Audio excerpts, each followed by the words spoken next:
நேர்கள் அனைவருக்கும் இனிய மாலை அல்லது இரவு அல்லது காலை 3 நேரத்தில் ஏதோ ஒரு நேரத்தில் பார்ப்பீர்கள் என்று நினைக்கிறேன். வணக்கம். இந்த காணொளியிலே கதாநாயகனாக நான் அழைத்து வந்திருக்கக்கூடிய இந்த நேர்காணலுக்கு சொந்தக்காரர் மிகவும் முக்கியமானவர், எனக்கு பிரத்யேகமாக முக்கியமானவர், உங்கள் அன்பை வென்றவர்.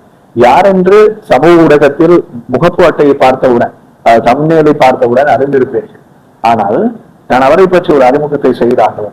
தமிழ் சினிமா கண்டெடுத்த முக்கியமான முத்துகளில் ஒன்று என்று சொல்லலாம். ஏனென்றால் ஆதி காலத்திலும் சரி, சமகாலத்திலும் சரி, சினிமாவினுடைய தேடல்கள் இடம்பெறுகின்ற போதுதான் திறமையானவர்கள் அதிலே அகப்பட்டுக் கொள்வார்கள். ஆனால் இன்றைய காலகட்டத்தில் சமூக ஊடகங்களிலே தேவையற்றவர்களும் தேடல்களிலே வருகின்ற காலப்பகுதியிலே திறமை உள்ளவர்கள் பலர் பின்னிருக்கிறார்கள். ஆனால் அதற்குள் அகப்பட்டு விடாது தன் திறமையாலும் இறை கிருபையாலும் தனக்கென்ற ஒரு வழித்தடத்தை பதித்தவர் தான் என் அன்புக்குரிய, அதைவிட உங்கள் அன்புக்குரிய சந்தோஷ் பிரதாப். அவரை தான் இந்த காணொலியில நேர்காணலுக்கு ஆளுக்கு வந்திருக்கிறேன். ரொம்ப அழகா இருக்கு. ஒரு ரொம்ப நாள் கழிச்சு இந்த மாதிரி ஒரு தமிழ் இன்டர்வியூ வந்து நான் இதான் ஆக்சுவலாக ஃபர்ஸ்ட் டைம் இதுதான். நான் நிறைய நியூஸ் சேனல்ஸ், நிறைய பாட்காஸ்ட், நிறைய விஷயங்கள் பண்ணியிருக்கேன். பட் இந்த மாதிரி ஒரு இன்ட்ரடக்ஷன் நான் எங்கேயுமே பார்த்ததில்லை. ரொம்ப நன்றி. அதுக்கு ரொம்ப அழகான ஒரு முகவரின்னு சொல்லலாம், இல்லைன்னா ஒரு இன்ட்ரடக்ஷன் அப்படின்ற விஷயம் சொல்லலாம். இது கண்டிப்பாக இது ப்ரிப்பேர்ட் இல்லைன்னு தெரியும். ஏன்னா நம்ம கேமரா செட் பண்ணி நீங்கள் 4 விதமாக பேசிலாம் நான் பார்த்தேன். So definitely it's not a prepared speech. எப்போ நம்ம மனசில் உண்மை இருக்கோ அப்போ மட்டும்தான் இது மாதிரி வார்த்தைகள் வரும். ஸோ அந்த உண்மைக்கு ரொம்ப பெரிய நன்றி. சில நேரத்தில் நம்ம பண்ணுற வேலைகள், நம்ம இருக்கிற இடம், இதெல்லாம் வந்து சரியான்னு தெரியாது. சில நேரத்தில் பாராட்டுகளும் அதுக்குண்டான ரெக்கக்னிஷனும் நம்ம பண்ணுற வேலைக்கு வந்து இந்த மாதிரி யாராவது நம்ம கிட்ட சொல்லும் போது மட்டும்தான் ஓகே நம்ம ஏதோ பண்றோம் அப்படின்ற ஒரு நம்பிக்கை இருக்கும். ஸோ அந்த நம்பிக்கைக்கும் பெரிய நன்றி. பலருக்கு சில அறிமுகம் தேவையில்லை, ஆனால் கண்டிப்பாக அறிமுகங்கள் கொடுக்கின்ற போது அவருடைய திறமைதான் அந்த அறிமுகத்துக்கு காரணமும் கூட. ஒரு மிக ஆழமான ஒரு பின்னணியோடு வருபவர்களுக்கு மத்தியிலே முயற்சியால் வருபவர்களுக்கு நீங்கள் மிக முக்கியமான ஒரு உதாரணமும் கூட. அதனால் அந்த அறிமுகத்திற்கு மிக பொருத்தமானவர்கள். நன்றி நன்றி. 2014ஆம் ஆண்டிலே தன்னுடைய கலை பயணத்தினுடைய மிக முக்கியமான துவக்கம் சந்தோஷம். நான் இன்றைய நேர்காணலினுடைய முதற் கேள்வியும் அதுதான். உங்களுடைய ஆரம்பம் சினிமாவுக்கு முன்னது, அதாவது தன்னுடைய கல்வி பராயம், அதிலே நீங்கள் என்னவாக வேண்டும் என்ற ஒரு ஆரம்ப கனவு இருக்கிறது. இது தொடக்கமா இல்லை முடிவானே தெரியாது. என்னோட முதல் படம் இன்னுமே அது கனவு மாதிரி தான் இருக்கு எனக்கு. ஆனா சின்ன வயசுல இந்த தேடல் இருந்தது எனக்கு. ஸோ இது மேபி நான் ஒரு 4 வயதோ இல்லை 3 வயதோ எப்போ எனக்கு தெளிவு வந்து முதல் மேடை ஏறணும், அன்னைக்கே சினிமா வாய்ப்பு கிடைச்சிருந்தாலும் நான் இன்னைக்கு நடிகராக இருந்திருப்பேன். ஆனால் நடிகர் ஆகலை, இப்போ வரைக்குமே ஆகலைன்னா இன்னுமே தொடர்ந்து ட்ரை பண்ணிட்டு இருந்திருப்பேன்.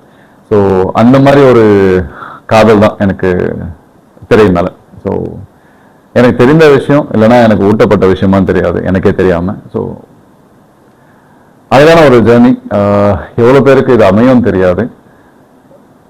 அவங்களுக்கு பிடிச்ச விஷயம் என்னன்னு முதல்ல தெரிஞ்சுக்கிறது பெரிய ஒரு கிஃப்ட். அந்த விஷயத்த நம்மளால அடைய முடியும்ன்ற நினைக்கிறது வந்து ஒரு பெரிய கிஃப்ட். ஸோ அது ரெண்டுமே எனக்கு நடந்திருக்கு. இதுக்கு மேலே என்ன நான் கேட்க முடியும் என்னோட வாழ்க்கையில எனக்கு தெரியல. ஸோ என்னோட ஃபர்ஸ்ட் படம் இன்னுமே எனக்கு ஒரு கனவாக தான் இருக்கு. வாழ்றது நினைவா கனவா அப்படின்ற ஒரு தருணம் தான் அதை பற்றி யோசிச்சாலே. ஸோ ஐ திங்க் லைக் ரொம்ப ரொம்ப ஒரு பெரிய ஒரு நன்றி என்னோட ஆசான், அதாவது பார்த்திபன் சார். அவர் நினைச்சிருந்தா எவ்வளோ பெரிய ஆர்டிஸ்ட் வேணா கூப்பிட்டுருக்கலாம், யார் வேணா வந்திருப்பாங்க, இல்லைன்னா அவரே கூட நடிச்சிருக்கலாம் எப்பயும் போல. ஆனால் இந்த படம் வந்து ஒரு எக்ஸ்பெரிமெண்டலாக பண்ணியிருந்தாரு. அதுக்கு அவருக்காக ஒரு பிரேக் கிடைச்சது. ஏன்னா குடைக்குள் மழையா அந்த படத்துக்கு அப்புறம் ஒரு 4 வருஷம் பிரேக் அவருக்கு, எந்த படமும் பண்ணல அவர். அதுக்கப்புறம் ஃபர்ஸ்ட் டிஜிட்டல் சினிமான்னா டிஜிட்டல், அதாவது இந்த பயோஸ்கோப், அதுக்கப்புறம் அந்த ரீல் மூலியமா எடுப்பாங்க. ஸோ அதுக்கப்புறம் டிஜிட்டல் வந்தது, இதுதான் ஃபர்ஸ்ட் மூவி அவருக்கு. ஸோ அவர் ட்ரை பண்ணது வந்து சரி நம்ம ட்ரை பண்ணி பார்க்கலாம்னு நினைச்சது வந்து அது அவருக்காக வெற்றியா நடந்ததா இல்லை எனக்கு உண்டான ஒரு வாய்ப்பா இருந்ததான்னு தெரியல. அது எங்கேயோ 2 பேருக்கும் சாதகமா அமைஞ்சது. ஸோ இன்ன வரைக்கும் என்னோட இனிஷியல் அப்படின்னா கதை திரைக்கதை வசனம் இயக்கம் அந்த படம் தான் நான் சொல்வேன். அண்ட் இதுக்கு மேலே எவ்வளோ பெரிய படம் பண்ணாலும் அதுக்கு ஈடாகுமான்னு எனக்கு தெரியாது. ஏன்னா அது இல்லைன்னா எதுவுமே இல்லை.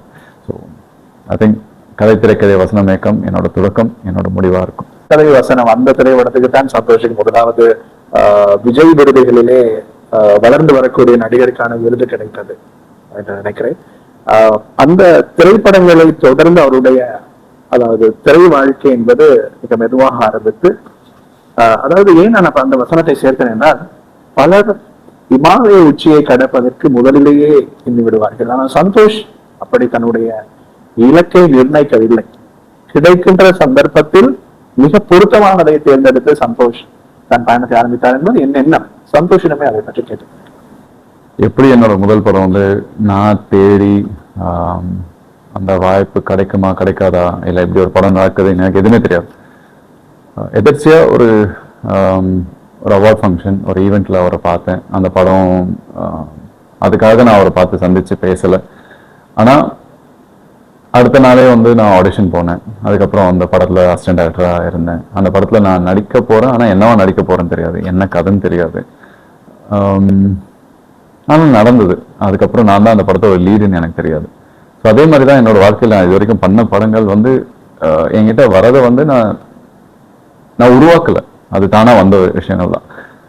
அதுக்கப்புறம் வந்த படங்கள் இப்போ ரீசெண்டாக வந்த பெரிய படம்னா சார்பேட்டா இல்லை அரண்மனை 4 இல்லை நான் வந்து ஓமை கடவுளே 10 தலை இந்த மாதிரி படங்கள்லாம் வந்து பெரிய ஒரு கிஃப்ட். நான் நிறைய புதுமுக நடிகர்கள் புதுமுக இயக்குனர் புது ப்ரொடியூசர்ஸ் இவங்களுக்காக நிறைய பண்ணியிருக்கேன். பட் ஆனால் சில படங்கள் வந்து நம்ம எவ்வளோ மெனக்கெட்டு கொடுத்தாலுமே அது ஒரு முழுமையான ஒரு வேலை இல்லையா, இது என்னோட வேலை மட்டும் ஆயிடாது. ஸோ எங்கேயோ சில நேரத்தில் அவங்களோட ஸ்கில்ஸ் அதாவது திறமைகள் வந்து கொஞ்சம் குறைவாக இருக்கும்போது அது சில நேரத்தில் நம்ம பண்ற விஷயங்கள் போய் சேர மாட்டேங்குது. பட் அதுக்காக எனக்கு வருத்தம் கிடையாது, அது ஒரு ஹோம்ஒர்க்காக தான் நான் பண்ணிட்டு இருக்கேன். அதே மாதிரி எங்கேயோ யாராவது ஒரு வாய்ப்பு கொடுப்பாங்களா, எப்படி நான் இப்போ ஒரு பார்த்திபன் சார் எனக்கு ஒரு வாய்ப்பு கொடுத்தாரோ அந்த மாதிரி யாருக்காவது ஒரு ஏனியா இருக்கணும் நம்ம அப்படின்ற ஒரு ஆசையில தான் நான் பண்ணேன்.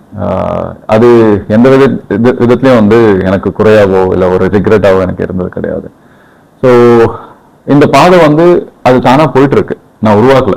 இது உருவாக்கணும்னா என்ன வேணா பண்ணிருக்கலாம். எனக்குன்னு ஒரு ஃபேன்ஸ் கிளப்போ இல்லைன்னா வந்து ஒரு பிஆர் அப்படின்ற ஒரு விஷயம் நடக்கும், தனக்குன்னு ஒரு விளம்பரப்படுத்திக்க ஒரு விஷயம்.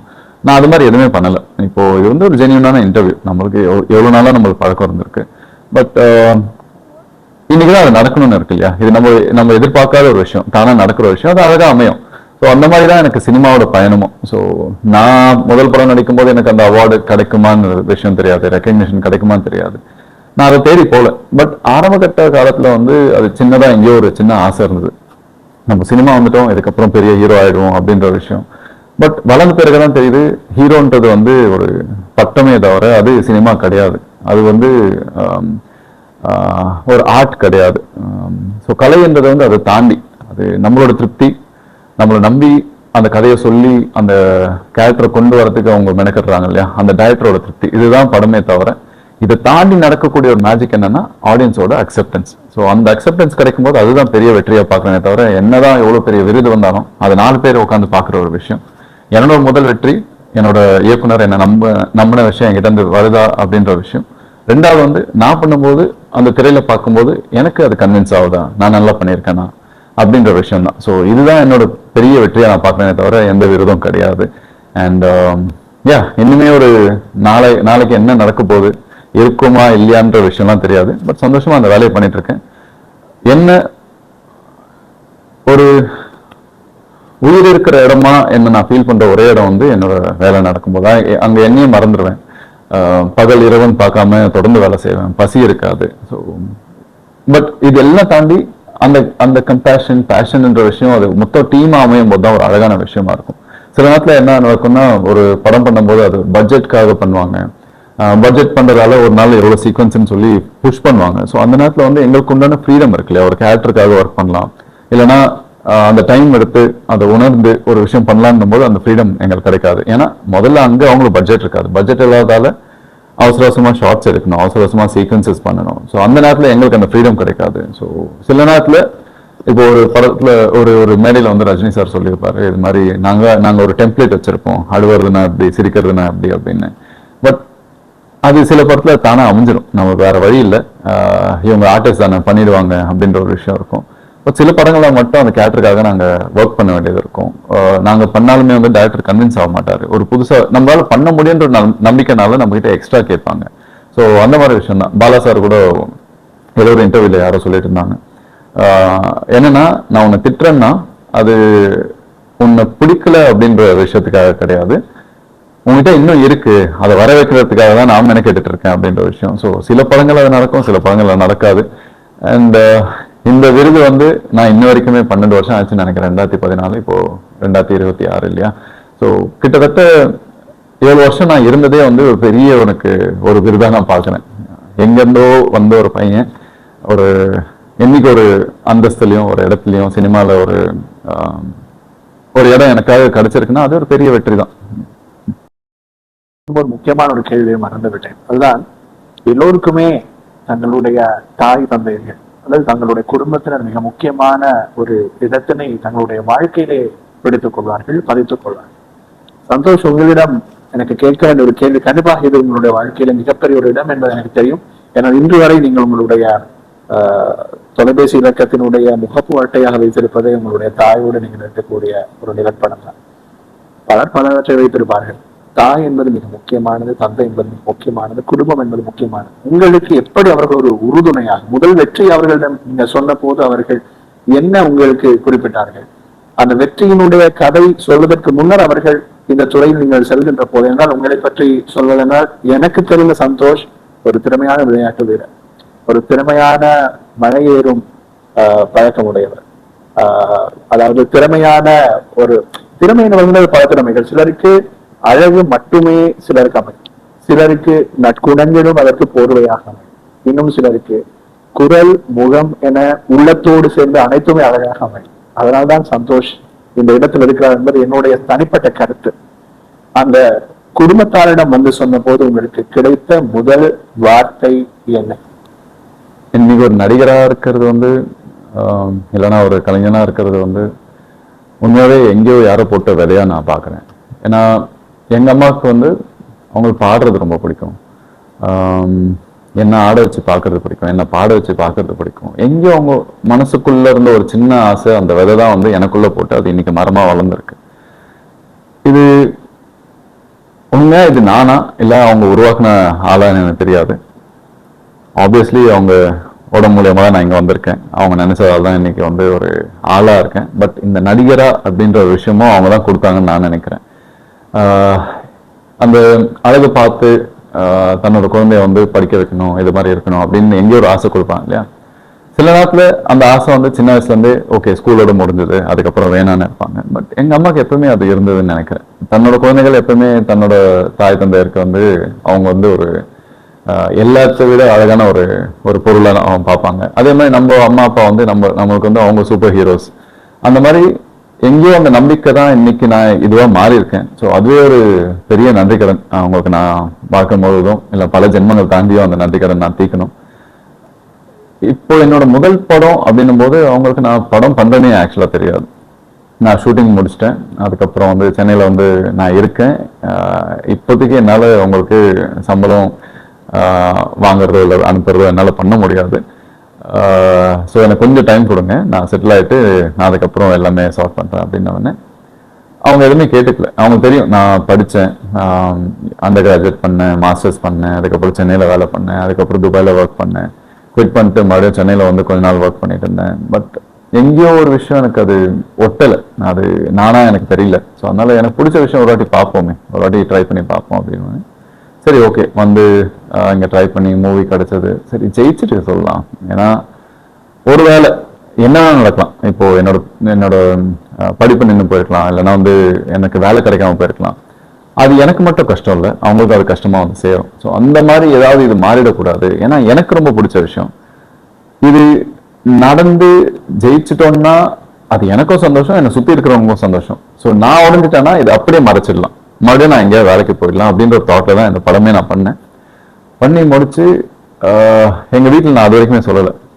கிட்டத்தட்ட போஸ்ட் ப்ரொடக்ஷன் முடிஞ்சிச்சு, படம் ஆல்மோஸ்ட் ரிலீஸ்க்கு ரெடி ஆச்சு. நான் வெயிட் பண்ணிட்டு இருக்கேன், சரி ரிலீஸ் அப்போ நம்ம கூப்பிட போகிறோம் அப்படின்னு. எனக்கு இந்த தாட்டே இல்லை, இது மாதிரி படத்தோட ட்ரெய்லர்லாம் டிவியில் வரும் அப்படின்ற விஷயம் நான் மறந்தே போயிட்டேன். கரெக்டாக படத்தோட ட்ரீசரோ ட்ரெய்லரோ வந்து நான் இங்கே இருக்கேன், அம்மா அப்பா அரக்கோணத்தில் இருக்காங்க.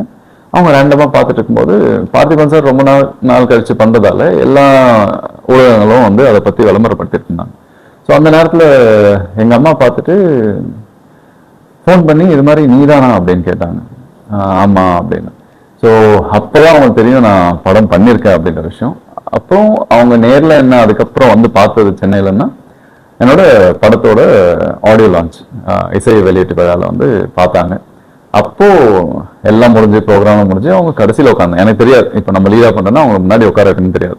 பின்னாடி லாஸ்ட்ல ஒரு இடத்துல எங்க அம்மா அப்பா பாட்டி அக்கா ஹஸ்பண்ட் மற்ற ஃப்ரெண்ட்ஸு என்னோட நெய்பர்ஸ் எல்லாமே வந்திருந்தாங்க. எல்லாம் ப்ரோக்ராம் முடிச்சுட்டு எல்லாம் கிளம்பிட்டு இருக்காங்க. நிறைய பேர் வந்து ஃபோட்டோஸ் எடுத்துக்கிட்டாங்க. அதுக்கப்புறம் பார்த்திபன் சார் வந்துட்டு வந்தவுடனே நான் சொன்னேன் ஃபேமிலி வந்து பார்க்கணுன்னாங்க அப்படின்னு. அது வரைக்கும் என்கிட்ட ஒரு வார்த்தையும் பேசல. எல்லா கண்ணிலையும் வந்து வெறும் கண்ணீர் தான் இருந்தது. ஸோ அதுதான் முதல் வார்த்தையை நான் பார்க்குறேன், முதல் இமோஷனை நான் பார்க்குறேன். ஸோ அது எவ்வளோ வார்த்தைகளால் நீங்கள் வர்ணிச்சாலுமே இல்லை அதை பற்றி சொன்னாலுமே இதுக்கு ஈடாகுதுன்னு நான் நினைக்கிறேன். ஸோ அந்த ஆனந்த கண்ணீர் வந்து இது வரைக்கும் அவங்க எனக்காக விட்டதை நான் அனுபவிச்சதில்லை. அதுதான் முதல் அனுபவம். அது என்னைக்குமே இப்போ எப்படி எங்க அம்மாவோட போட்டோ பின்னாடி இருக்கோ அது மாதிரி ஒரு என்னோட வாழ்க்கையில அது எப்பவுமே ஒரு பிக்சர்டா இருக்கேன் தலையில. ஸோ அந்த மாதிரி ஒரு நாள், அந்த நாள் முதல் தடவை அவங்க நான் சினிமா பண்ணேன். எனக்காக வந்து அவங்க இந்த மாதிரி இசை விளையாட்டால பார்த்திபன் சார் வந்து உங்க பையன் பெரிய ஹீரோவா வருவான்னு சொல்லும் போது அந்த ஆனந்த கண்ணீர் தான் வந்து பெரிய வார்த்தையா எனக்கு வந்து இருந்தது. அவங்களோட சந்தோஷம், அவங்களோட அக்செப்டன்ஸ் அதில் எனக்கு புரிஞ்சது. ஸோ அது ஒரு மறக்க முடியாத ஒரு தருணம். பெற்ற குழந்தைகளையும் பெறாத குழந்தைகளையும் தன்னோர் போன்று கருதுவதுதான் அவர்களுடைய இயல்பு. அது உயர் விருதும் கூட. என்னதான் மனிதன் இழந்து கொண்டு செல்கிறது என்றாலும் கூட தாய்மாரிடமும் தந்தைமாரிடமும் தான் இன்னும் மனித உண்மைகளை இருக்கிறது. எந்த இடம் சென்றாலும் அவர்கள் தான் நமக்காக வரப்போகிறார். அந்த பந்தம் என்பது மிக முக்கியமானது. சந்தோஷம் கேட்க வேண்டிய மிக முக்கியமான ஒரு கேள்வி இருக்கிறது. சினிமா துறையிலே சந்தோஷுக்கு இருக்கக்கூடிய அந்த அதே முகம் சந்தோஷனுடைய கல்வி வாழ்க்கையிலும் அவர் பெற்ற, அதாவது அவரை குறிப்பிட்ட அவருடைய கல்வி தகைமைகளை, இதனை தாண்டி சந்தோஷிடம் நான் கண்ட பல தகைமைகளை உங்களுக்கு குறிப்பிட்டுதான். சந்தோஷிடம் இருக்கிறது மிக முக்கியமாக அழகிய நற்குணம். அவருடைய சிரிப்பு என்பது நாம் வதனம் கொண்டு சிரிப்பது மட்டுமல்ல, உள்ளத்தால் சிரிப்பதும் நம் முக அழகை காண்பிக்கும். அவருடைய குரல் தனித்துவமானது. அவருடைய சினிமா துறைக்கான முகத்தோற்றம் தனித்துவமானது. இவைகள் அனைத்துமே ஒரு சேர ஒரு கலைஞனுக்கு பிரதிபிம்பமாக இருந்தாலுமே கூட அவருடைய வாழ்க்கையிலே அவர் அதாவது எதனை நோக்கி செல்கிறார் என்பது தனி மனிதனாக எல்லோரும் சமமாக செல்லக்கூடிய பகுதிதான். அதில் சந்தோஷுக்கு மிக முக்கியமான இடம் இருக்கிறது. ஏனென்றால் எதையும் செய்து சினிமாவிலே முக்கியத்துவம் வாய்ந்த ஒரு பாத்திரமாக வலம் வரலாம் என்பதனை தாண்டி எதை செய்தால் அது மக்களுக்கு பொருத்தமா இருக்கும். சந்தோஷனுடைய சில படங்களிலே சமூக நீதி கருத்துக்களை பார்க்கலாம். சந்தோஷனுடைய சில படங்களிலே பொழுதுபோக்கை காணலாம். சந்தோஷனுடைய இன்னும் சில படங்களில் அவருடைய வாழ்க்கையினுடைய அர்த்தத்தை பார்க்கலாம். என்ன சொல்றேன் என்று புரியவில்லை அல்லவா? அதாவது 3ஆம் கண் என்ற ஒரு புதிதாக ஒரு திரைப்படம் வந்தது. அதனுடைய கதாபாத்திரங்கள் வரிசையிலே மிகச்சிறிய ஒரு கதாபாத்திரமாக தன் மன பேச்சாக அல்லது மனதினுடைய வடிவமாக சந்தோஷ் இருக்கிறார். ஆனால் எல்லோராலுமே வரவேற்கப்பட்ட கதாபாத்திரமாக சந்தோஷ் இருக்கிறார். இந்த கதாபாத்திரத்தை தேர்வு செய்யும் போது நீங்கள் முதலில் என்ன நினைப்பீர்கள்? நான் சினிமா வரும்போது எல்லாருக்கும் இருக்கிற மாதிரி ஆசைதான், கதாநாயகனா ஹீரோவா பண்ணணும் அப்படின்ற விஷயம். பட் எங்கேயுமே அது சாத்தியம் கிடையாது அப்படின்னு நான் எனக்கே முடிவு பண்ணிக்கிட்டேன். என்னன்னா, ஒன்று நம்ம பெரிய இடத்துல இருந்து வந்திருக்கணும், இல்லைன்னா ஏதாவது ஒரு ஃபேமிலியிலேருந்து நம்ம வந்திருக்கணும், நமக்கு உண்டான அந்த பவர் இருக்கணும், பேக்கப் இருக்கணும் அப்படின்ற ஒரு நானே எனக்கு பிளாக் போட்டுட்டு சரி நம்ம வேற என்ன போய் ட்ரை பண்ணலாம் அப்படின்னு நினைச்சேன் சினிமாவில். அந்த நேரத்தில் வந்து வில்லன் யாருமே கிடையாது.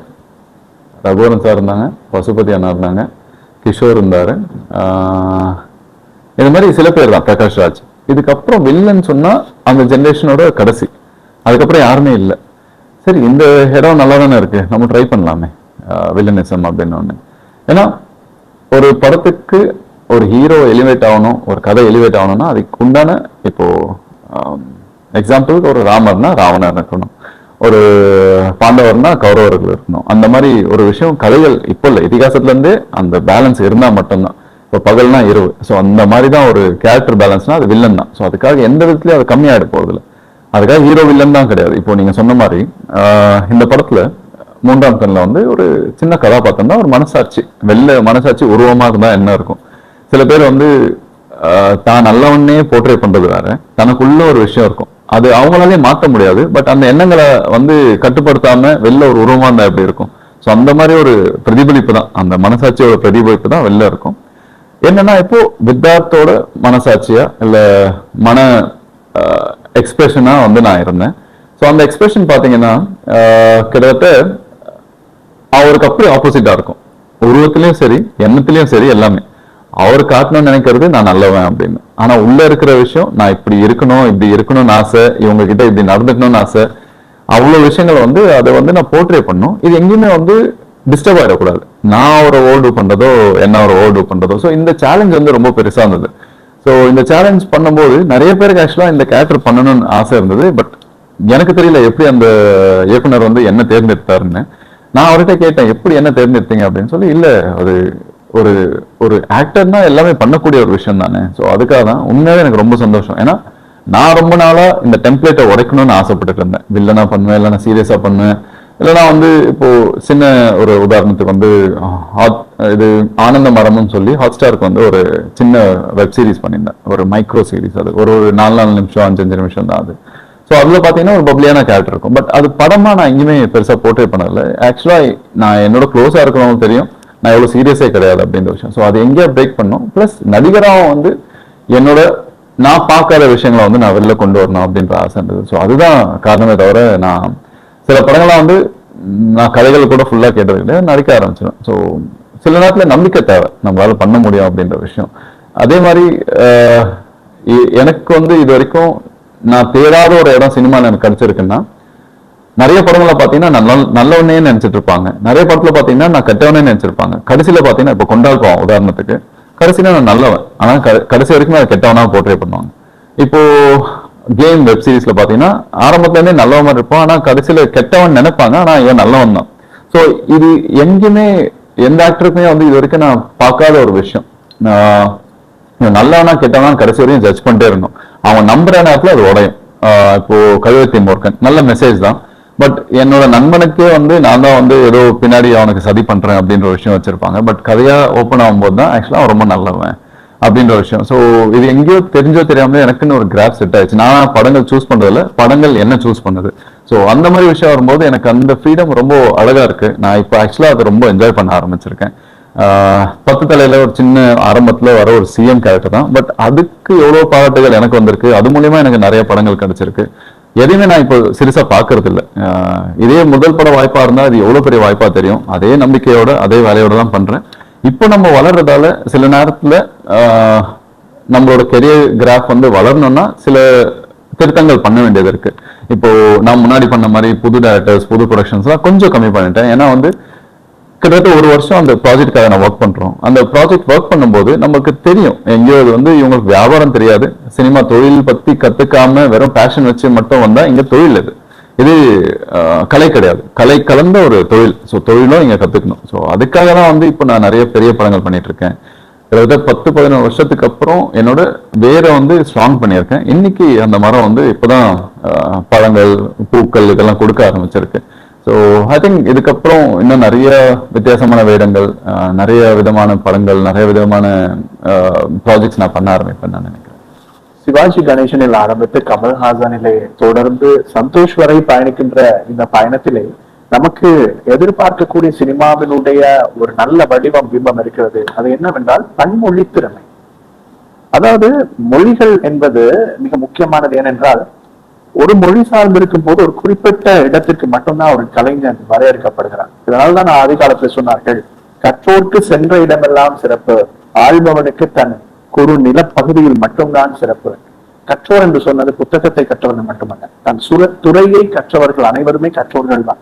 அதனால்தான் பன்மொழிகளிலே இருக்கக்கூடிய கலாச்சாரங்களை சினிமாவுக்குள்ளே உள்வாங்குகின்ற போது பன்முகப்படுத்தப்பட்ட கலைஞனாக ஒருவர் மிளர்கிறார், இந்த வாய்ப்பை பெறுகிறார். அது எல்லோருக்கும் அமைவதில்லை. சந்தோஷ் குறிப்பிட்டதை போல சினிமாவை நான் தேர்ந்தெடுப்பதில்லை, சினிமா தான் என்னை தேர்ந்தெடுக்கிறது என்ற வசனம் அதற்கு மிக சான்று. ஏனென்றால் ஒரு கலைஞனை எப்போது சினிமா தேடுகிறதோ, ஒரு பிள்ளையை எப்போது தாய் தேடுகிறாரோ, ஒரு கோழி குஞ்சை எப்போது ஒரு கோழி தேடுகிறதோ, அங்குதான் அரவணைப்பு இருக்கிறது என்று அர்த்தம். சினிமா ஒருவரை அரவணைத்துக் கொண்டால் அது வெற்றி துறைவி என்பதனை தாண்டி கைவிட்டு விடாது. உதாரணத்திற்கு உலகநாயகன் கமல்ஹாசன் எடுத்துக்கொள்ளுங்கள். அவருடைய வாழ்க்கையில வெற்றி பெற்ற படங்களை விட தோல்வி பெற்ற படங்கள் தான் அதிகம்.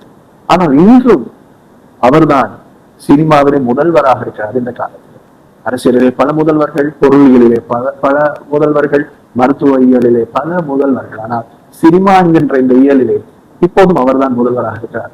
நாளை ஒரு முதல்வராக வர எத்தனிக்கக்கூடியவர்கள் வரிசையில் முன்னணியில் இருக்கக்கூடியவர் என்ற அடிப்படையிலே சந்தோஷ் ஏன் மிக முக்கியமாக நோக்கப்படுகிறார் என்றால், தேர்ந்தெடுக்கக்கூடிய பட வரிசைகள், பன்மொழிகளிலே உங்கள் திறமை, அதுவும் அவருடைய நான் ஆரம்பத்தில் குறிப்பிட்டதை போல அந்த குரல் வளம் மிக முக்கியமான.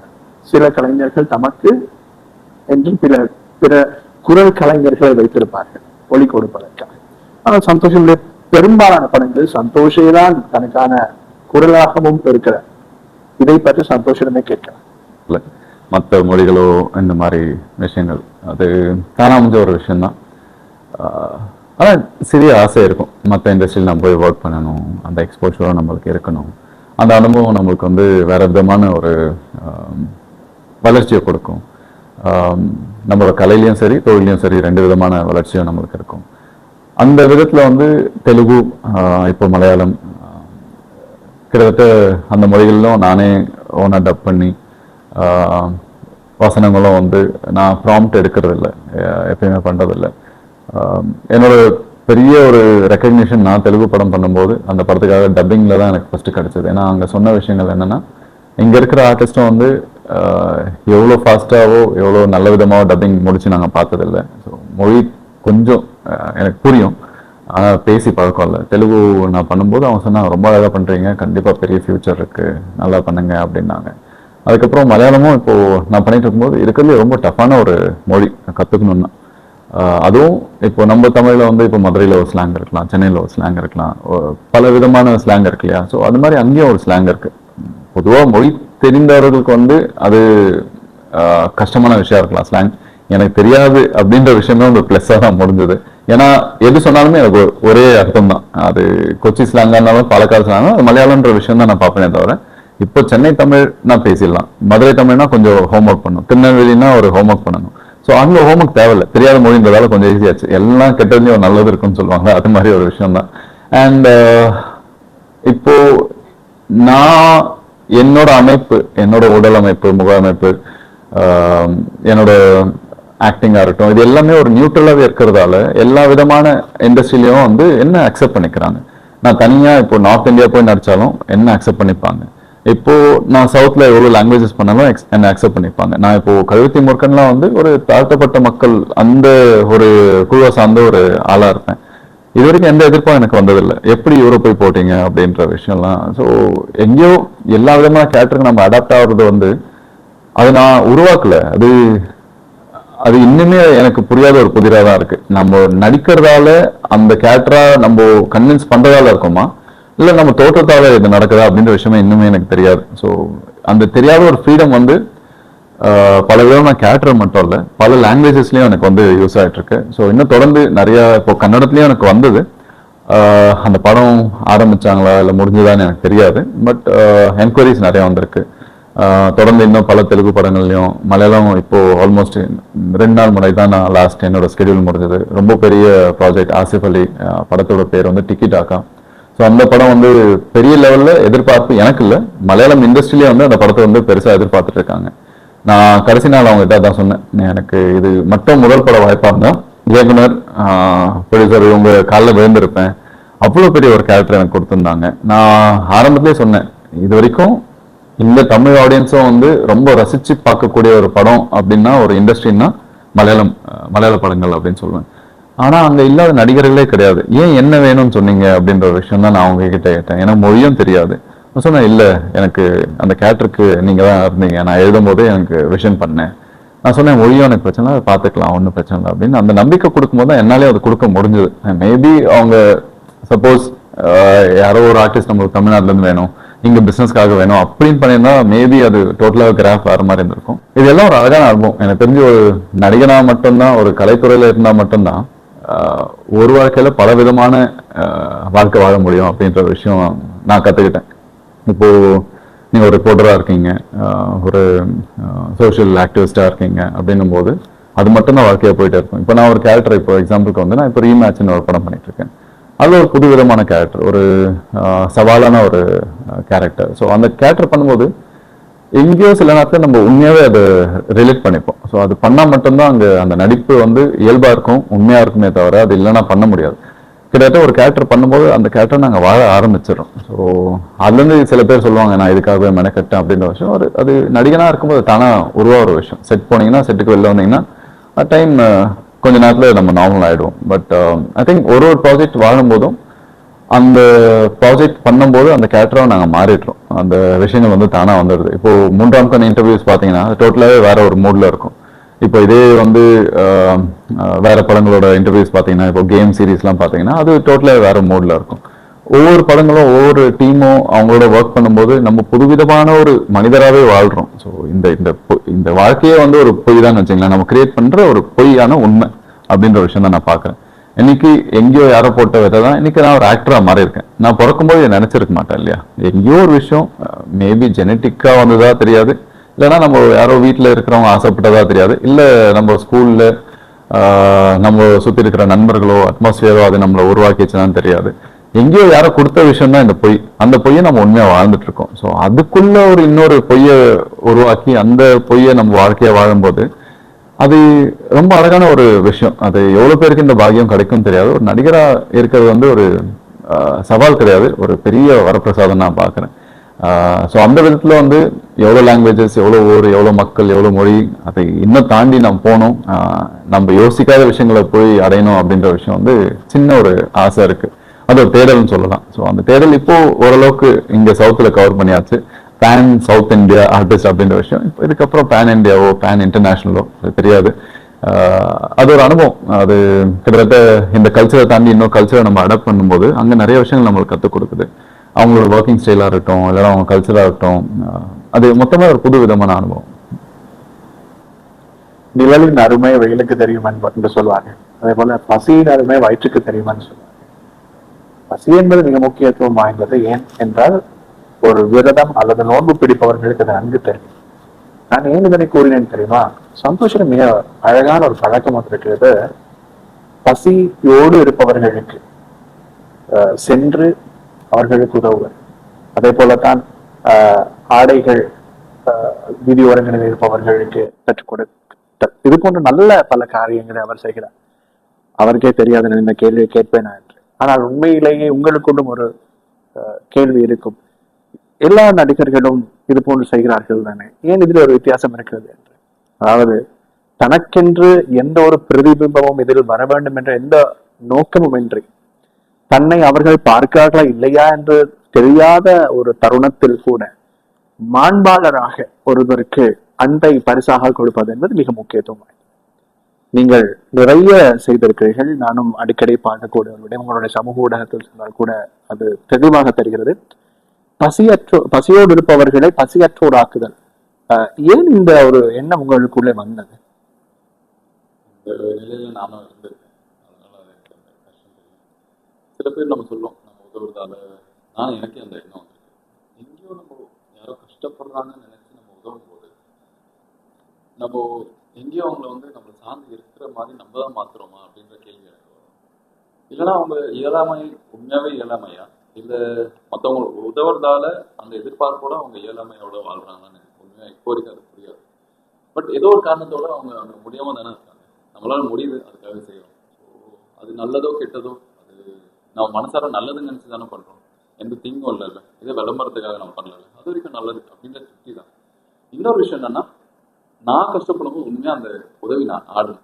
ஸோ அந்த கஷ்டம் இருக்கும்போது அந்த அந்த உதவின்றது ரொம்ப பெரிய ஒரு, அது எப்படி சொல்றது, அது கிட்டத்தட்ட கடவுளை பார்க்குற மாதிரி ஒரு விஷயம். ஒரு உதவி கிடைக்கும் போது அந்த கடவுள்ல வந்து நான் எங்கேயோ சேனலைஸ் பண்ணி அந்த உதவி அவர் மூலயமா நான் எனக்கு சக்தி கொடுத்துருக்காரு, திருப்பி கொடுக்கறதுக்கு அப்படின்ற ஒரு விஷயம் தான். அது தவிர இது நான் வந்து பெரிய இடத்துக்கு போயிட்டேன், நிறைய சம்பாதிக்கிறேன், நிறைய இருக்குன்றதுக்காக கிடையாது. நான் எனக்கே உதவுற மாதிரி ஒரு விஷயம் தான் நான் என்ன அவங்க இடத்துல பார்க்குறேன். ஸோ அதுதான் தவிர இது ஒரு லைஃபோட அச்சீவ்மெண்ட்டாவோ இது ஒரு கொள்கையாவோ தான் நான் பார்க்கல. இப்போ என்கிட்ட இருக்கு, நாளைக்கு எதுவுமே இல்லைனாலும் என்னால் வாழ தெரியும் அப்படின்ற ஒரு தைரியம் இருக்கு. சரி, இருக்கும்போது பண்ணுறது தப்பு இல்லையே. இது வந்து கொடுக்கறதுல ஒரு ஆனந்தம் சந்தோஷம் இருக்கு இல்லையா, ஒரு திருப்தி. அது கிட்டத்தட்ட ஒரு இமயமலை ஏறுனதுக்கு சமம் நான் சொல்றேன்.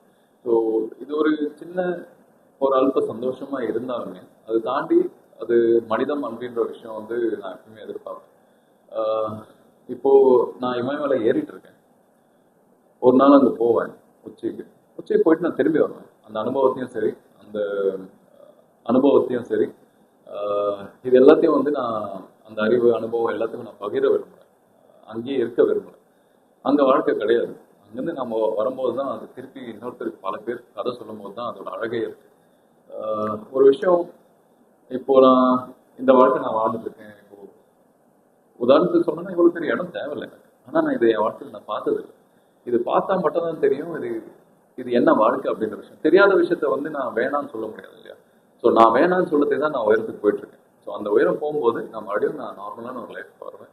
என்ன தேவையோ அந்த தேவையோட நான் வாழ்றதுக்கு வந்து நான் கற்றுக்கிட்டேன். அதுதான் உண்மை, அதுதான் அவசியம் அப்படின்ற விஷயம் நான் புரிஞ்சுக்கிட்டேன். ஸோ இது நான் ஒவ்வொரு வாட்டியும் சேவைக்கு போகும்போது நான் பார்க்குற விஷயம்னா இதுதான் உண்மை. இது வந்து நம்ம உருவாக்கிக்கிட்ட ஒரு பொய். அந்த பொய்யை தாண்டி உண்மை என்னன்னா ஒருவேளை இருக்க ஒரு இடம், போட ஒரு உறுப்பு, அதுதான் தேவையை தவிர பேசுறதுக்கு 4 அன்பான நண்பர்கள் இல்லை உறவினர்கள் யார் வேணா இருக்கலாம். அதுக்கப்புறம் வந்து அப்போ உடல் அது நல்ல ஹெல்த்தாக இருக்கலாம், மனமாவும் சரி உடலாவும் சரி 2 விதத்துலையும் நல்லா இருக்கலாம்.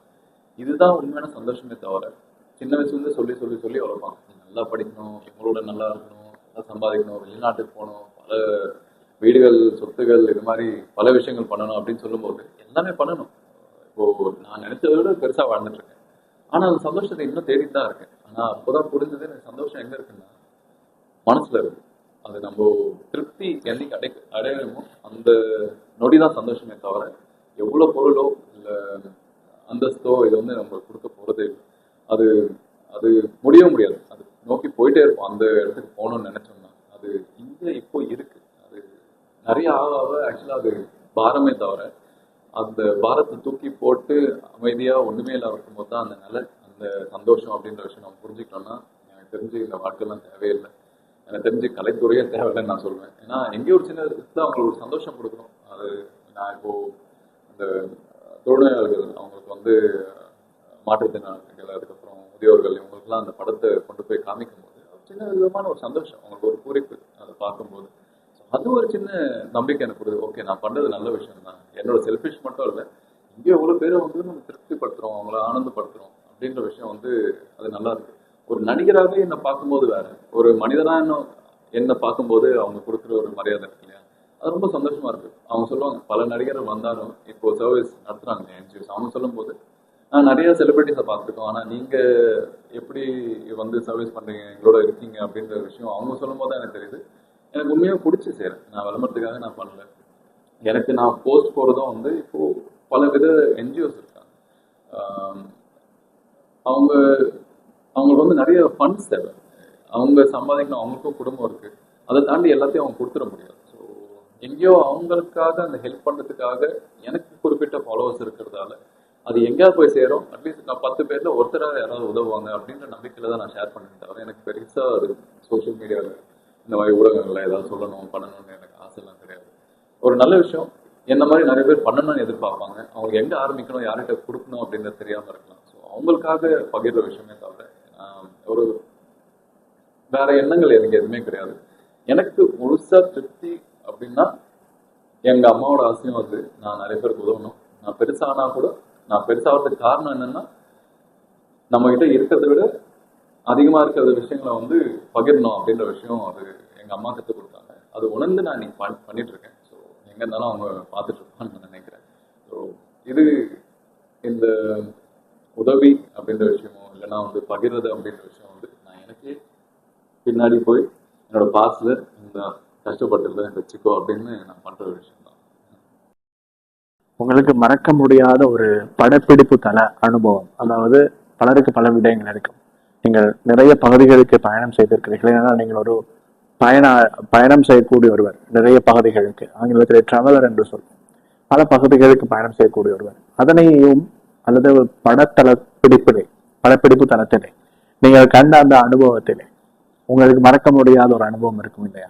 கதிர்னு சொல்லி ஒரு படம், அது ஒரு கெஸ்ட் ரோல் தான். செகண்ட் ஹாஃப்ல வந்து ஒரு போராளியாக நான் வருவேன். விடுதலை படத்தோட முழு கதை தான் என்னோட கேரக்டர். அது அதே போராளி பற்றி தான்.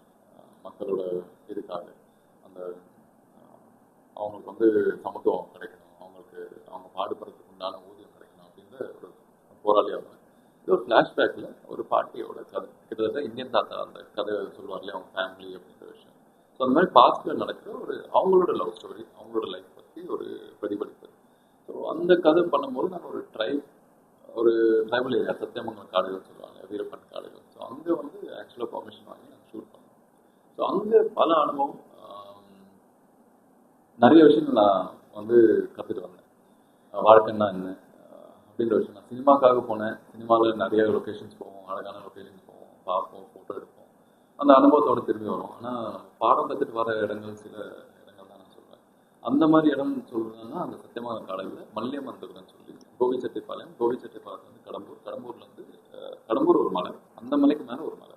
ஸோ இந்த ரிசர்வ் ஃபாரஸ்ட்டில் நாங்கள் ஷூட் பண்ணோம். கிட்டத்தட்ட ஒரு 50 குடும்பம், எல்லாமே இன்னுமே அந்த குடிசையில் தான் இருக்காங்க. அவங்களுக்கு டிவினா என்னன்னு தெரியாது, படங்கள்லாம் என்னன்னு தெரியாது. பெரியவர்களுக்கு தெரியும். அவங்க வியாபாரத்துக்காக அங்கே கிடைக்கிற ராகியோ, பலாப்பழமோ, கொய்யாப்பழமோ, இந்த பழங்கள்லாம் வந்து கீழே போய் விற்று அந்த காசில் தான் வந்து மேலே பொருள்லாம் வாங்கிட்டு வந்து வாழ்க்கை நடத்துகிறாங்க. அவங்களுக்கு ஃபோன் கிடையாது, யாருமே ஃபோன் நெட்ஒர்க் எதுவுமே கிடையாது. இன்னுமே அப்படி தான். நான் ரொம்ப பின்னாடி தான் சொல்லுவேன். நான் இந்த படம் ஷூட் பண்ணும்போது ஒரு 5-6 வருஷத்துக்கு முன்னாடி நான் அங்கே ஷூட் பண்ணிட்டு இருக்கும்போது சரி ஃபோன் நெட்ஒர்க் இல்லை, பட் எல்லாமே இவங்க தெரிஞ்சிருக்கோம் இல்லையா அப்படின்னு ஒரு கம்யூனிட்டி ஹால் மாதிரி தான் ஒரு பெரிய ரூம் இருக்கும். அந்த ஒரு 2 டீச்சர் இருப்பாங்க. 9th ஸ்டாண்டர்ட் வரைக்குமே ஒரே கிளாஸ் தான் அவங்களுக்கு. அதுக்கு மேலே படிக்கணும்னா கீழே போய் ஹாஸ்டலில் தங்கி அது மாதிரி படிக்கணும். அவங்க வீடு பார்த்தீங்கன்னா ஒரு ரவுண்டாக வட்டமாக இருக்கும். அதுக்குள்ளே வந்து ஒரு 4 பானைகள், அதுக்கு உண்டான நெல் என்னென்ன சேர்க்கணுமோ அதை சேர்த்து வச்சுருப்பாங்க. அதுக்குள்ளேயே அடுப்பு, அதுக்குள்ளேயே அவங்க இருப்பு எல்லாமே இருக்கும். வெளில பார்த்தீங்கன்னா கிட்டத்தட்ட ஒரு 2 அடி கிட்ட தான் ஹைட் இருக்கும். 3 அடியில் தான் வாசல் இருக்கும். உள்ளே குனிஞ்சு தான் நம்ம போகணும். என்ன காரணம்னா அந்த ஊரில் வந்து அடைமழை காற்று பயங்கரமாக இருக்கும். ஸோ அதனால் உள்ளே தெரியாத அளவுக்கு வந்து அவங்க கன்ஸ்ட்ரக்ஷன் அந்த ஆர்கிடெக்ட் அப்படி பண்ணியிருக்காங்க. அண்ட் நம்ம ஊரில் கிடைக்கிற அந்த கூரையோ அந்த புல்லோ அது கிடையாது. அங்கே காட்டில் கிடைக்கிற ஒரு விதமான மூலிகை இலைகளை வச்சு தான் மேலே பண்ணியிருக்காங்க. உள்ளே என்னதான் மழை இருந்தாலும் வெயில் இருந்தாலுமே வந்து உள்ளே எப்பவுமே ஒரு இதமான ஒரு சூழ்நிலை தான் இருக்கும். அவங்க இன்னுமே வந்து இந்த நம்ம சாப்பிட்ற இந்த ரீஃபைன், அதாவது ஒயிட் ரைஸ், சுகர் அந்த மாதிரி விஷயங்கள் எதுவுமே எடுக்கிறது இல்லை. பாலும் எடுக்கிறது இல்லை. பாலை வந்து அவங்க கண்டுபிடிக்க தான் வச்சுருக்காங்க. ஸோ இன்னுமே வந்து இயற்கையோடு சார்ந்து வாழ்கிற மக்கள்லாம் இன்னைக்கு அங்கே தான் பார்த்தேன். நான் பார்த்த ஒரு ட்ரைப் இவங்க தான். இது மாதிரி பல பேர் எவ்வளோ விதமான வாழ்க்கை இருக்குன்னு தெரியாது. பட் நான் கிட்டத்தட்ட ஒரு 10 நாள் கிட்ட அவங்களோட இருந்து அவங்களோட தங்கி அவங்க வாழ்க்கை வாழ்ந்துட்டு வந்தபோது நான் என்ன தேவை அப்படின்ற விஷயம், எது சந்தோஷம், எது இயற்கையோடு சார்ந்து வாழ்கிற வாழ்க்கை அப்படின்ற விஷயம் அவங்கள பார்த்து கற்றுக்கிட்டேன். நம்ம எவ்வளோ தூரம் அதெல்லாம் தாண்டி வந்திருக்கோம் அப்படின்ற விஷயம் இந்த மாதிரி இடத்துல வாழும்போது தான், அங்கே போகும்போது தான் அது புரியுது. இன்னைக்கும் வந்து நான் எல்லாத்தையும் விட்டு போனேன்னா எனக்கு தெரிஞ்சு அந்த ஊருக்கு போயிடும், அந்த ஊர் மக்கள் என்னை எடுத்துப்பாங்க அப்படின்ற ஒரு விஷயம் இருக்குது. அவங்க எந்த விஷயம் எனக்கு பெரிய ஆச்சரியத்தையும் சந்தோஷத்தையும் ஒரு பெரிய பாடத்தை கொடுத்ததுன்னா, ஒரு வீடு மட்டும் அந்த ஓட்டு வீடு இருக்கும். அந்த டெரக்கோட்டா சொல்லுவாங்க, ஓட்டு வீடு சொல்லுவாங்க. அவங்க வந்து கிட்டத்தட்ட அந்த ஊருக்கு பாதைலாம் கிடையாது. அவங்களே கவர்மெண்ட் கொடுக்காம அந்த பாதையை வெட்டி ஒரே ஒரு பிக்கப் மட்டும் இருக்குது. பெரிய பெரிய பொருட்களோ மார்க்கெட் போகிறதுக்கோ அவங்க எடுத்துகிட்டு போகிறதுக்கு. அண்ட் எங்கள் சினிமா எக்யூப்மெண்ட்டும் அவங்க வண்டி தான் வந்து எங்கள் வண்டி வர முடியாது. அந்த மாதிரி ஒரு பாதை கிட்டத்தட்ட அந்த ஹேர்பின் பண்ணலாம். அவருக்கு இப்படி ரிவர்ஸ் எடுத்தா பாதி வண்டி வெளிலதான் அப்புறம் டேர்ன் பண்ணும். அது விழுந்தது தான். அந்த மாதிரி பல வனவிலங்குகள்லாம் வருமா, வந்தால் ஐயா சாமி இது நாங்கள் வாழ்கிற இடம், உங்களுக்கு தான் அவ்வளோ பெரிய இடம் இருக்குது அப்படின்னு சொன்னால் அது திரும்பி போயிடுமா. ஸோ அந்த மாதிரி இருக்கிற இடம் இன்னுமே வந்து அவங்க அங்கே விளையிற ராகியும் அதுக்கப்புறம் மொச்சையும் அதை வச்சு தான் அவங்க சாப்பாடே தவிர, எங்கேயாவது பண்டிகைன்னா நெல் இடித்து ஒரு வச்சு சாப்பிட்றாங்க. ஸோ நான் கிளம்பும் போது எனக்கு நெல் இடித்து சாப்பாடு போடும்போது அந்த சுவையை வந்து நான் எங்கேயுமே கண்டதில்லை. அவ்வளோ சுவையான ஒரு சாப்பாடு, அவ்வளோ அன்பு அந்த சாப்பாட்டில். நான் சாப்பிடும்போது அவங்க வீட்டுக்குள்ளே அவங்களுக்கு வந்து சீராக கொடுக்குற ஒரு தட்டு, வெங்கல தட்டுன்னு நினைக்கிறேன். ஸோ அந்த தட்டில் நான் சாப்பிட்டேன். ஸோ நான் இது வரைக்கும் அந்த ஊர்ல இருக்கிற பழங்களும் சரி, இல்லைன்னா அந்த சாப்பாடும் சரி, அந்த குவாலிட்டியும் அந்த டேஸ்ட்டும் அந்த அன்பும் நான் எங்கேயுமே எங்க அம்மா சாப்பாடு தவிர நான் எங்கேயுமே பார்த்ததில்லை. ஸோ அந்த அளவுக்கு ஒரு விஷயம். ஸோ அந்த ஓட்டு வீடு இருக்கிறவங்க கிட்ட நான் கேட்டேன், இங்க எல்லாமே நீங்க ஊர் பார்த்துருக்கீங்க, மக்களை பார்த்துருக்கீங்க, எப்படி அதெல்லாம் விட்டுட்டு இங்க இன்னுமே கஷ்டப்பட்டு வாழ்றீங்க அப்படின்ற ஒரு விஷயம் இருக்கும். எங்களுக்கு என்ன கஷ்டம்? தண்ணி இருக்கு, சாப்பாடு இருக்கு, மக்கள் இருக்காங்க, வீடு இருக்கு, எல்லாமே இருக்கு, இன்னும் இது எதை தேடி நாங்கள் போனோம் அப்படின்ற விஷயம் சொல்லும்போது தான் தோணுச்சு. அப்போ அவங்க எவ்வளோ திருப்தியோட, எவ்வளோ புரிதலோட அவங்க வாழ்றாங்க. நம்ம அவ்வளோ தூரம் தாண்டி வந்து எவ்வளோ தேடி சந்தோஷத்தை தேடி நம்ம இன்னும் சுத்திட்டு இருக்கோம். ஆனா நம்மளுக்கு அந்த திருப்தி கிடைக்கல. இவங்களுக்கு எப்படி அப்படி வாழ்றாங்கன்னு தெரியும் போது தான் வந்து பெரிய ஆச்சரியம் எனக்கு. ஸோ அந்த பாடம் வந்து நான் கற்றுக்கிட்டேன். திருப்தின்றது வந்து நம்மளுக்கு எவ்வளோ போதுன்ற விஷயம் நம்ம போதும்னு நினைக்கிறோமோ அன்னைக்கு நம்ம வாழ்க்கை முழுமை அடையும் அப்படின்ற விஷயம் வந்து நான் அவங்ககிட்ட இருந்து கற்றுக்கிட்டேன். என்றைக்கும் எனக்கு ஆசை, என்னைக்காவது நான் அட்லீஸ்ட் நான் அவங்க போய் பார்க்கணும் மறுபடியும். இல்லைன்னா வந்து அங்கே நிறைய சிறுவர்கள் இருக்காங்க, அவங்களை யாராவது ஒருத்தர் தப்பு எடுத்து அவங்களோட வாழ்க்கை கொடுக்கணும் அப்படின்ற ஒரு ஆசை. ஸோ தெரியல, அது நடக்குமான்னு தெரியாது. பட் அட்லீஸ்ட் என்னோட வாழ்க்கை எங்கேயாவது அவங்க சொன்ன அர்த்தத்தோடு வாழணும்னு ஆசைப்படுறேன். சொந்த வாழ்க்கையிலிருந்து, கலை வாழ்க்கையிலிருந்து, தற்போதைய வாழ்க்கை வரை நிறைய விடயங்களை நாங்கள் உங்களோடு பகிர்ந்து கொண்டோம். இது நீண்ட நேரம் ஒரு நேர்காணல் தான். இருந்தாலும் உங்களுக்கு இதில் எடுப்பதற்கு நிறைய விடயங்கள் இருக்கும் என நான் நம்புகிறேன். காரணம், நீங்கள் ஒதுக்குகின்ற நேரமும் நாங்கள் உங்களுக்காக கொடுக்கின்ற நேரமும் இருவருக்குமே பிரயோசனமானதாக இருக்க வேண்டும். அதனால்தான் நான் பொதுவாக என்னுடைய நேர்காணல்கள் அரசியல் சார்ந்தவர்களாகத்தான் பெரும்பாலும் இருக்கும். நான் நினைக்கின்றேன் தேனிசை தென்றல் தேவா, அதன் பிறகு நடிகை ரேகா அவர்கள், அதனைத் தொடர்ந்து மூன்றாவதாக நான் நேர்காணல் செய்கின்றவர் சந்தோஷ் தான். நான் பொதுவாக சினிமா பிரபலங்களை நேர்காணல் செய்வது என்பது மிகவும் அரிது, செய்வதே இல்லை. சினிமாவை தாண்டி அவருக்குள்ள நிறைய விடயங்கள் இருக்கிறது. அவர் நிறைய மிக உச்சத்திற்கு செல்ல வேண்டும் என்ற என்னுடைய பிரார்த்தனையும் இருக்கிறது. ஆகவேதான் அதற்கு ஒரு வாய்ப்பாக இதனை அமைத்துக் கொண்டேன். எனக்கு உள்ளே இருக்கக்கூடிய ஒரு உளப்பிரவாகம் என்னவென்றால், நல்லவர்கள் இருக்கும் போதுதான் நல்லது நடக்கும். அது ஆட்சியில் மட்டுமல்ல, அது நம் வீட்டிலும் தான், நம் சமூகத்திலும் தான், எல்லா துறைகளிலும் தான். அதுதான் உண்மையான மாற்றமும் கூட.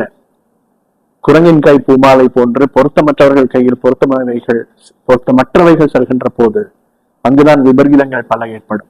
அது எல்லா இடத்திற்கும் பொருந்தும், சினிமாவுக்கும் அப்படித்தான்.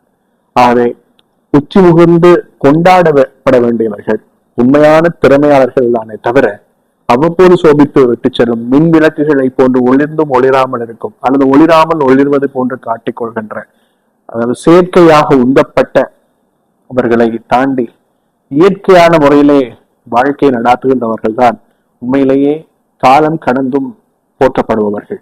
அப்படிப்பட்டவர்கள் வரிசையில் சமகாலத்தில் எனக்கு தெரிந்த நீங்களும் அதனை ஆமோதிப்பீர்கள் நம்புகிறேன். சந்தோஷத்துக்கு தண்ணீரிடம் இருக்கிறது. அது இன்னும் விருட்சமாக ஆழமாக வேர்விட்டு வியாபித்து தனக்கென்று ஒரு ஒற்றை பெயரை பதிப்பதற்கான வாய்ப்பாக அது அமைய வேண்டும் என்று என் சார்பிலும், இந்த காணொலியை பார்க்கக்கூடிய உங்கள் அனைவர் சார்பிலும், தமிழ் பேசுகின்றவர்கள் எங்கெல்லாம் இருக்கிறீர்களோ அங்கெல்லாம் இருப்பவர்கள் சார்பிலும் என்னுடைய மனமார்ந்த பிரார்த்தனைகளை நான் இந்த நேரத்தில் சந்தோஷத்தை தெரிவித்துக் கொள்கிறேன். ரொம்ப நன்றி எங்களோடு இணைந்து கொண்டமை. சில வியப்புகள் வாழ்க்கையில் இருக்கும். அந்த மாதிரி ஒரு இன்டர்வியூலாம் நான் பார்க்குறேன், ரொம்ப சந்தோஷம். ரொம்ப அர்த்தத்தோடு ஒரு விஷயம் பண்ணணும்னு நினைக்கிறவங்க, அதுக்காக வேலை செய்கிறவங்க, அவங்கள நண்பர்களாக வச்சுக்கிறது வேறு, பட் அதே தொழிலாக பண்ணுறவங்க பார்க்கும்போது ரொம்ப சந்தோஷம். அது ஒரு அர்த்தம் இருக்கும் நம்ம பண்ணுற விஷயத்துக்கு. நீங்கள் சொன்ன மாதிரி இப்போ அரசியல்வாதிகளோ நடிகர்களோ இல்லை மற்ற பொதுமக்களோ யாருன்னா இருக்கலாம், எல்லா இதோ தேடலில் தான் இருக்காங்க தவிர எங்கேயாவது அவங்க வாழ்க்கைக்கு அந்த முடிவோ திருப்தியோ கிடைக்குமா அப்படின்ற தேடலில் தான் இருக்காங்க. எனக்கு தெரிஞ்சு இங்கே எவ்வளோ பேர் அழகாக இருப்பாங்க, அழகான எண்ணத்தோடு இருப்பாங்க. சில நேரத்தில் நீங்கள் நேர்காணல் வந்து வீடியோ வச்சு பண்ணுறீங்க, சேனலில் பண்ணுறீங்க. என்னோட நேர்காணல் வந்து என்னோட டாக்ஸி டிரைவராக இருக்கலாம், என்னோட மற்ற வேலை செய்கிற இடங்களாக இருக்கலாம். பல பேரிடத்தை வந்து நான் பல விதமான இன்ஸ்பிரேஷன் நான் கொண்டு வந்திருக்கேன் என்னோட லைஃப்பில். நான் லைஃப்பை நம்ம ரிஃப்ளெக்ட் பண்ணி பார்க்கணுன்னா நம்ம எல்லாருக்கூடையும் ஒத்து போய் பார்க்கணும். அப்போ தான் புரியும் வந்து இது வந்து ஒரு முடியாத ஒரு தேடல் வாழ்க்கையில். அந்த தேடலில் சில பேர் நல்ல விஷயத்தில் போகிறாங்க, சில பேர் கெட்ட விஷயத்தில் போகிறாங்க. அது எதுக்குமே இங்கே விட கிடையாது. இதுதான் வாழ்க்கை, இதுதான் சரி அப்படின்ற விஷயம் யாருமே எழுதல. முற்காலத்தில் வந்து இதுக்காக கதை எழுதியிருப்பாங்க, அதில் ஹிடன் மெசேஜ் வச்சிருப்பாங்க. இருப்பாங்க. ஏன்னா நம்மளுக்கு கதைகள் மூலியமா தான் வந்து புரிதல் வரும். ஏன்னா நமக்கு நேரா போய் இதுதான் சரின்னு சொல்ல யாரும் பண்ண மாட்டாங்க. இது பண்ணா சாமி கண்ணு குத்தம் அப்படின்னு சொன்னாதான் பயத்துல பண்ண மாட்டாங்க. அதுக்காக உருவாக்கப்பட்ட கதைகள் தான் அதை தவிர இன்னைக்கு இருக்கிற சூழ்நிலையில இதுதான் நல்லதுன்னு தெரிஞ்சாலுமே சில பேர் வந்து வேற பாதையில தான் போறாங்க. அது என்ன காரணம்னா இங்க சூழ்நிலை அப்படி இருக்கு. இப்படி வாழ்ந்தாதான் வாழ்க்கை, இப்படி வாழ்ந்தாதான் நீ ஒரு சாதனை படிச்சிருக்க அப்படின்ற விஷயம் நம்மளுக்கு சின்ன வயசுல இருந்தே சொல்லிடுறாங்க. நீ ஃபர்ஸ்ட் ரேங்க் எடுக்கணும், நீ வந்து பெஸ்டா இருக்கணும் அப்படின்ற விஷயம். இது இது எல்லா வீட்லயும் சொல்ல ஆரம்பிச்சிட்டோம்னா இங்க போட்டி, பொறாமை, செல்ஃபிஷ்னஸ் அந்த மாதிரி நிறைய விஷயங்கள் வந்து ஸோ இது மாற வேண்டிய இடம் நான் எதிர்பார்க்குறேன்னா ஐ திங்க் பேசிக் நம்மளுக்கு உண்டான அறிவு அது பக்குவப்படும் இல்லையா ஒரு வயசு வரும்போது. அன்னைக்கு நம்ம புரியும் போது நம்மளோட ஐடியாஸை வந்து யாருனாலும் புகுத்தக்கூடாது.